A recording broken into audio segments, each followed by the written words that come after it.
अस्सलाम वालेकुम मौजूद नाज़रीन गिरामी। उम्मीद है आप सब खैरियत से होंगे। आज जो इंटरेस्टिंग वीडियो मैं लेके आया हूँ वो है इस पंडित की जिसका नाम बाल योगी है। मैं मुसलमानों की वीडियोस पे भी रिएक्शन कर सकता हूँ और करता भी हूँ, लेकिन इसमें जो इंटरेस्टिंग बात होती है वो ये होती है कि हिंदुओं का मुसलमानों की किताबों को मुताला करना और फिर हिंदू मुसलमान के ऊपर तरस खाए। ये इंसानियत है, ठीक है, हर इंसान आपस में भाई भाई हैं, इंसानियत के भाई। मजहब हर किसी का अलग है, इस्लाम मुसलमानों का अलग है, इसका अलग है, लेकिन हम उम्मीद करते हैं अल्लाह ताला की ज़ात से कि अल्लाह ताला इनको इस पे सोच देगा। कुरान पाक पे काफ़ी इनका मुताला है कि कुरान क्या इनसे तकाजा करता है कि आपने क्या करना है। और इस वक्त जो मुसलमान हुक्मरानों के बारे में मैसेज दिया इन्होंने, और इन पर इल्ज़ाम भी है कि आप मुसलमान हो चुके हैं और ऐसे छुपे हुए आप हिंदू हैं, पंडित हैं, लेकिन आप मुसलमान हो चुके हैं, इन पर यह भी इल्ज़ाम है। तो आइए इस वीडियो के ऊपर रिएक्शन करते हैं, सुनते हैं और फिर देखते हैं कि आगे आप क्या कमेंट करते हैं। मैं आपके साथ जफर सिद्दीकी, आप देख रहे हैं प्यार। लेकिन आज हमारे साथ जो पंडित विजय शर्मा है, ये देखिए आपको चूड़ियां दिखा रहे हैं। ये कह रहे हैं कि जो मुस्लिम कंट्रीज है, यानी कि 57 मुल्क जो है, यानी कि जो इस्लामी कंट्री हैं, उनको ये चूड़ियां दिखा रहे हैं और ये कह रहे हैं कि मैं इनको चूड़ियां भेजूंगा। और वहाँ की आवाम को भी लानत है। हाँ। कि वहाँ की आवाम भी चुप है, वो अपने बादशाहों से काम नहीं करा पा रही। वहाँ की आवाम को भी लानत है।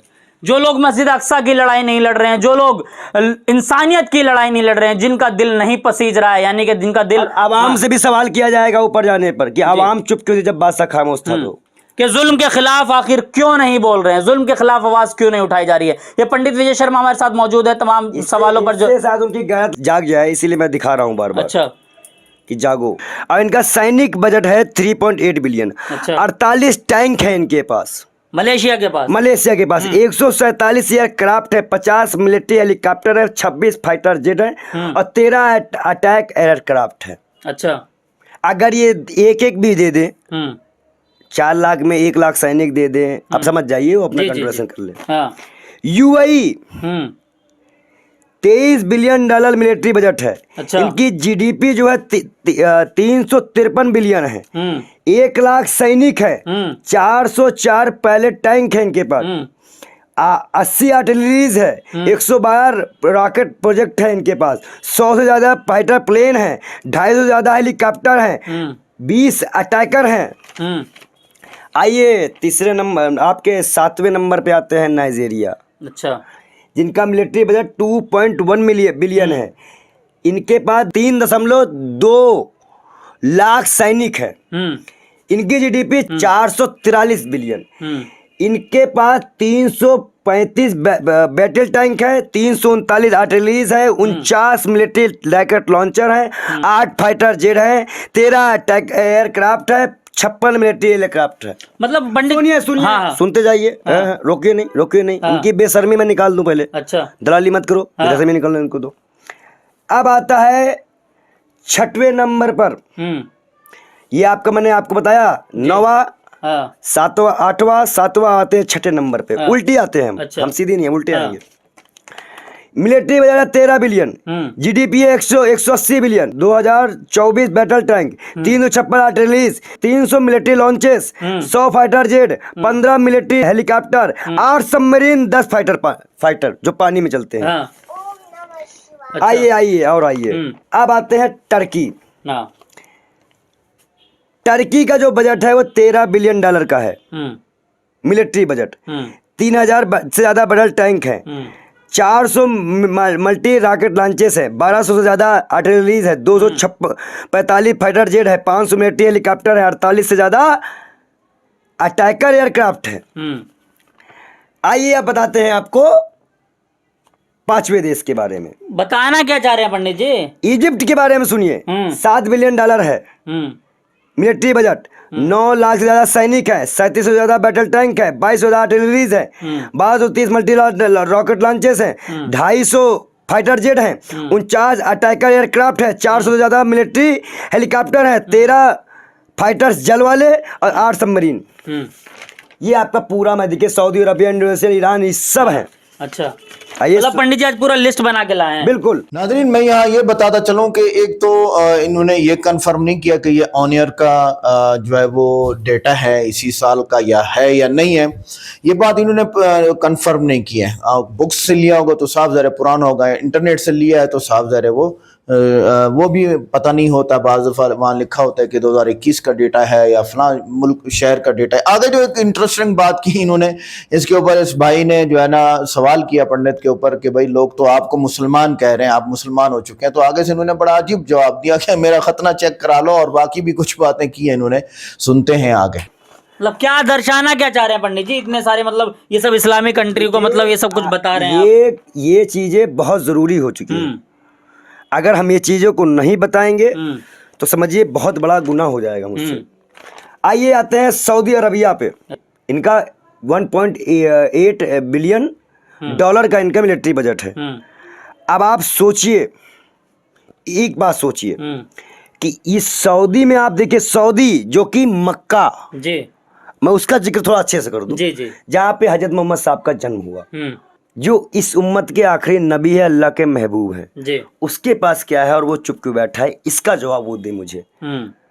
अभी मैं कुछ भेज रहा हूँ, इसके बाद मैं कुछ भेजूंगा इनको। अच्छा, गिफ्ट करूंगा। अच्छा, कुछ मतलब भेजेंगे भी? हाँ, मैं अपनी तरफ से गिफ्ट कर रहा हूँ। अच्छा, उपहार दूंगा इनको। अच्छा, अभी देखिएगा, क्योंकि अब दिल खोल चुका है, अब बर्दाश्त बाहर है। अरे भाई, मासूम बच्चे का कोई सर उठा रहा है, कोई पाँव दिखा रहा है, कोई माँ ऐसे हाथ लेके जा रही है, कोई माँ जूते अपने बच्चों का चूम रही। अरे छोड़िए, सुनिए, इनके पास इनकी जीडीपी 880 बिलियन डॉलर है, 48 बिलियन डॉलर इनका मिलिट्री बजट है, 300 से ज्यादा इनके पास, 300 से ज्यादा इनके पास लॉकेट मिलिट्री लॉन्चेस हैं मिलिट्री से। जी जी, 1062 बैरल टैंक है, 1800 आर्टिलरीज है, 300 मिलिट्री टैंक है, 289 फाइटर जेट है सऊदी के पास। इंडोनेशिया 9 मिलियन का इनका मिलिट्री बजट है। संख्या के हिसाब से बता रहे हैं, पैसे के हिसाब से नहीं, संख्या के हिसाब से।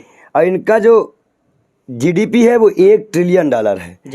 14 लाख से ज्यादा सैनिक है, 332 बैटल टैंक है, 63 मिलिट्री रॉकेट लॉन्चेस हैं, 368 आर्टिलरीज है, 203 military helicopter, 38 attacker aircraft, 41 fighter jet, 8 submarine पानी वाली, 7 फाइटर और 20 4 एक होता है इनके पानी का चलने वाला, वो है इनके पास। आते हैं ईरान के पास। ईरान को तो मैं ज़्यादा कुछ नहीं कहूँगा, उसने सबसे पहले समर्थन किया, मैं दिल से शुक्रिया अदा करता हूँ उसका। लेकिन उसके बाद ये $20 मिलियन है, 3000 टैंक है, बैटल टैंक है, 24 मिलिट्री लॉन्चेस है और 2100 आर्टिलरीज है। टर्की जो नंबर 2 पे आ रहा है इस लिस्ट के हिसाब से, पाकिस्तान नंबर 1 पे आता है, लेकिन उससे मुझे कोई उम्मीद नहीं है। वो नंबर 1 पे आ रहा है, लेकिन उससे मुझे कोई उम्मीद नहीं है, मतलब उससे बात ही नहीं करनी है, क्योंकि अरे वो अपने ही पब्लिक को ही मार रहा है। जी जी, वहां पे उसको अलग ही इस्लामिक राष्ट्र का, अच्छा, जितने भी इस्लामिक राष्ट्र चल रहे हैं ये कोई भी कुरान और हदीस से नहीं चल रहा है। अच्छा, नहीं तो सऊदी में शराब अलाउ ना होती, जहां उनका जन्म हुआ मोहम्मद साहब का, उन्हीं ने ही शराब इसी उम्मत ने बंद कराई थी। ये बहुत बड़ी बात मैं कह रहा हूँ, आपको इस मजाक में लगती होंगी। 18 बिलियन डॉलर मिलिट्री बजट है, 3000 ज्यादा बैटल टैंक हैं, 8 ज्यादा मिलिट्री रॉकेट लॉन्चेस हैं, 1200 ज्यादा आर्टिलरीज है, 245 फाइटर जेट हैं, 500 मिलिट्री हेलीकॉप्टर हैं, 48 से ज्यादा अटैकर एयरक्राफ्ट हैं। आप और ये वही देश है जिसने पहली बार रोबोट बनाया था जी, इसका टर्की। हाँ, इजिप्ट आते हैं, 7 billion dollar military budget, 9 lakh सैनिक, 3700 battle tank, 2200 artilleries, 1230 multi rocket launches, 250 fighter jet, 99 attacker aircraft, 400 से ज्यादा मिलिट्री हेलीकॉप्टर, 13 फाइटर, 8 सबमरीन। भैया अब सोचो, अगर इनकी संख्या निकाली जाए, अगर आप इनकी संख्या निकालें तो इस संख्या कम से कम पूरी संख्या मिला दीजिए तो क्या 50 लाख सैनिक नहीं आ रहे हैं? आराम से आ रहे हैं। अगर पूरा हथियार मिला दो तो इजराइल क्या मिनट का है? लेकिन सब तो बात कर रहे हैं ना पंडित जी। चुप रहो, चुप रहो। मैं लड़ने के लिए नहीं कह रहा हूं उनसे, लेकिन अगर वो पूरी चीजें अगर इंटरफेयर कर दे तो ये युद्ध रुक जाएगा। जो हाथ पांव दिखा रहे हैं वो रुकने चाहिए, इन बच्चों के हालात रुकने चाहिए। ये आवाज पूरे विश्व से जा रही है और मैं इस्लामिक कंट्रियों को ये भेजता हूँ। क्या भेज रहे हैं? ये चूड़ी। पंडित जी इस्लामिक कंट्री को मतलब चूड़ी भेज रहे हैं? बादशाहों को पहने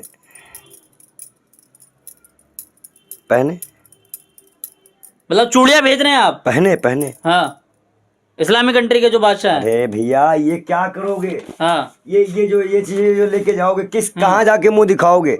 हम्म। क्या जब सवाल होगा कि तुम बादशाह थे, तुम्हारे ऊपर इतना चीजें था कि तुमने क्यों नहीं हमारी उम्मत को बचाया? जिस उम्मत के हक की लड़ाई के लिए मैं बोल गया था कि ये मेरी उम्मत है, और ये मस्जिद अक्सा की लड़ाई की रहेगी, ये लड़ती रहेगी, क़यामत तक लड़ती रहेगी, तुम लोग चुप क्यों थे? सवाल क्या दोगे इन बातों का जब आपके पास इतने हथियार, इतने सब कुछ है, तो इतना बड़ा बजट है आपका? कतर को हम इसलिए नहीं बोल सकते, कतर के पास सिर्फ पैसा, उसने पैसा दिया है। ईरान ने तो बड़ी तैयारी की है पंडित जी, और सबसे मैंने इसलिए ईरान को कहा, ईरान ने समर्थन ईरान ने दिया था। और वो जानता है कि अगर मैं इसके में बोलूंगा तो अमेरिका चाह रहा है कि वो बोले और मैं उसको खत्म कर दूं। हाँ। ईरान ने 200 मैं कहता रहा हूँ, ये पहने सऊदी, टर्की, इजिप्ट, इंडोनेशिया। क्या मतलब ये चूड़ी कैसे भेजेंगे वहां? मतलब कोरियर करेंगे क्या पंडित जी? सबको करेंगे। अच्छा, पहले इन कंट्रियों को कर दे, हाँ, फिर 57 कंट्री को भी करेंगे। अच्छा। आज इतना दुख हुआ, मैंने आज इसीलिए क्यों ना करें ये पोस्टर दिखा के, क्यों ना करें? ये बच्चा रोटी के लिए भाग रहा है, बच्चे का चेहरा देखिए, इसके माँ बाप हो ना हो क्या है। और अब तो नेट भी बंद है, अब तो तस्वीरें भी नहीं पहुंच पा रही, तो आ भी नहीं रही है, दिल मचल रहा है, रो रहा है कि भैया मैं क्या करूं, कैसे जाऊं, कैसे देखूं। वो लेटर मुझे आज भी याद आता है, मैंने रखा है जी। अगर वो लेटर मुझे मिल जाए, लेटर मैंने आज भी रखा है कि मुझे भेज दो भाई, मैं देख के तो आऊं कि उनकी क्या हालत है।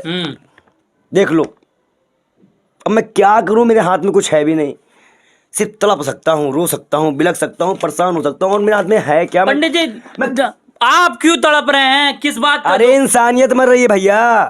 अभी बताओ, जो पंजाब में लड़का मरा अग्निवीर का, उस पे हम नहीं तड़पे? या जो अभी सियाचिन में शहीद हुआ, उस पे नहीं तड़पे? अरे यार, लोग मर रहे हैं बेमतलब के। भगवा गमछा ओढ़ के लोग खुश होते हैं मुसलमान के साथ कुछ होता है तो। अरे भैया, आप भी तो भगवादारी, आप क्यों दुख में हैं? मुसलमान हिंदू की बात ही नहीं है यहाँ पर। हाँ।